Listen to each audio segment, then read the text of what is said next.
what's interesting about this little area here, we're just out of Windorah, and it's not far from the spot where the Thompson River, which comes down from Longreach, and the Barcoo River, which comes from up on the other side of Blackall, they converge just up there. And what's interesting is that, or what's unique, is that two rivers converge to form a creek, and behind us is Cooper's Creek. The other thing that's unique about Cooper's Creek is that it's part of the Channel Country River system, and one of the only river systems in the world that doesn't flow to an ocean, it flows inland. So this creek behind us flows down that way towards Lake Eyre. Lake Eyre is a long way from here, but this is the beginnings of Cooper's Creek on its journey to Lake Eyre. It's a beautiful place.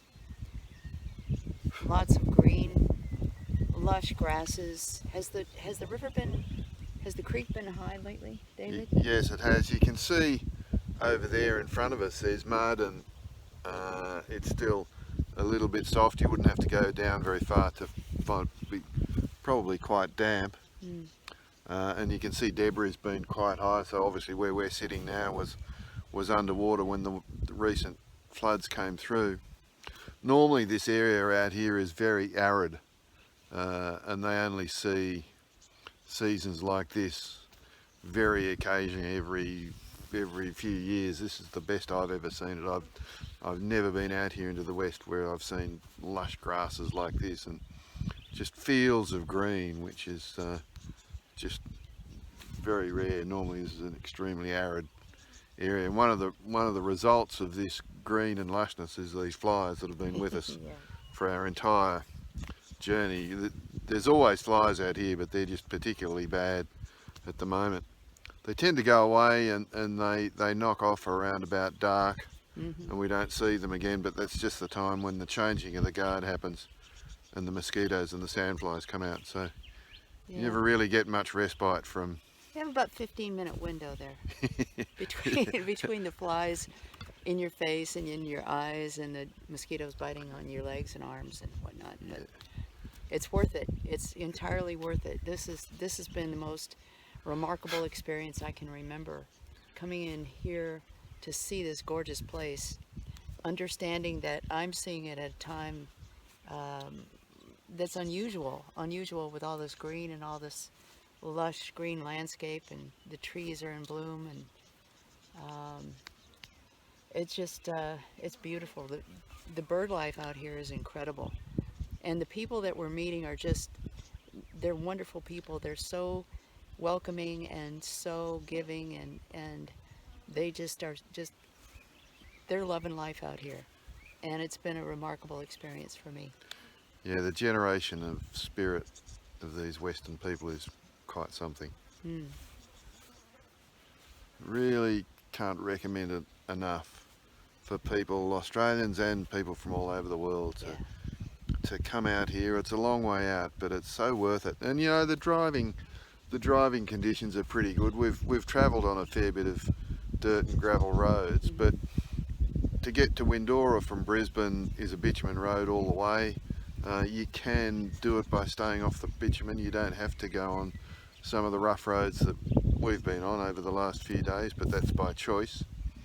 We've taken shortcuts and we've taken routes that take us well off the beaten track, which are interesting as well. But there's certainly not, once it dries out, there's certainly not four-wheel drive only roads. We're doing it in our four-wheel drive, but I would say most of where we've been could be done in a normal car, as long as you drive sensibly. Good clearance. Yeah, good clearance is the key. You need good clearance. Yeah, drive sensibly to the conditions. And let people know where you're going. Yeah, it's pretty isolated, so you can be... We drove from Noonbar Station yesterday to Windorah, which is about 240 something kilometres, and I think we passed two cars in that entire 3 hours of driving, and we passed two cars. Yeah. So if you break down, you can be sitting beside the road for quite a long time. unless you've got a satellite phone. That's just, to me, that just adds to the adventure of it. I mean, we've seen folks of all shapes and sizes, all walks of life. We've seen a lot of caravans, a lot of trailers, a lot of people with tents on their rooftop campers like we've got. We've seen a lot of people out here just, traveling the backcountry and enjoying it, meeting a lot of new people, and everybody has been just really welcoming and very friendly. It's been a great adventure so far. Yeah, I think this is phase one or part one for us. We'll definitely be back out here. This trip we've focused on exploring the northern part of that Channel Country, and we've only really scratched the surface. The next trip we do will be to head downstream down towards Lake Eyre, which will probably mean coming back out here to Windorah and then going over to Birdsville, which is another 4 hours odd drive past Windorah, and then maybe even going down the track towards Lake Eyre and getting all the way down to Lake Eyre and then cutting back to Inaminka. And it's country that was renowned for the area where Burke and Wills travelled on their exploration from Melbourne up to the Gulf, and Inaminka is near where they ultimately perished on their return journey.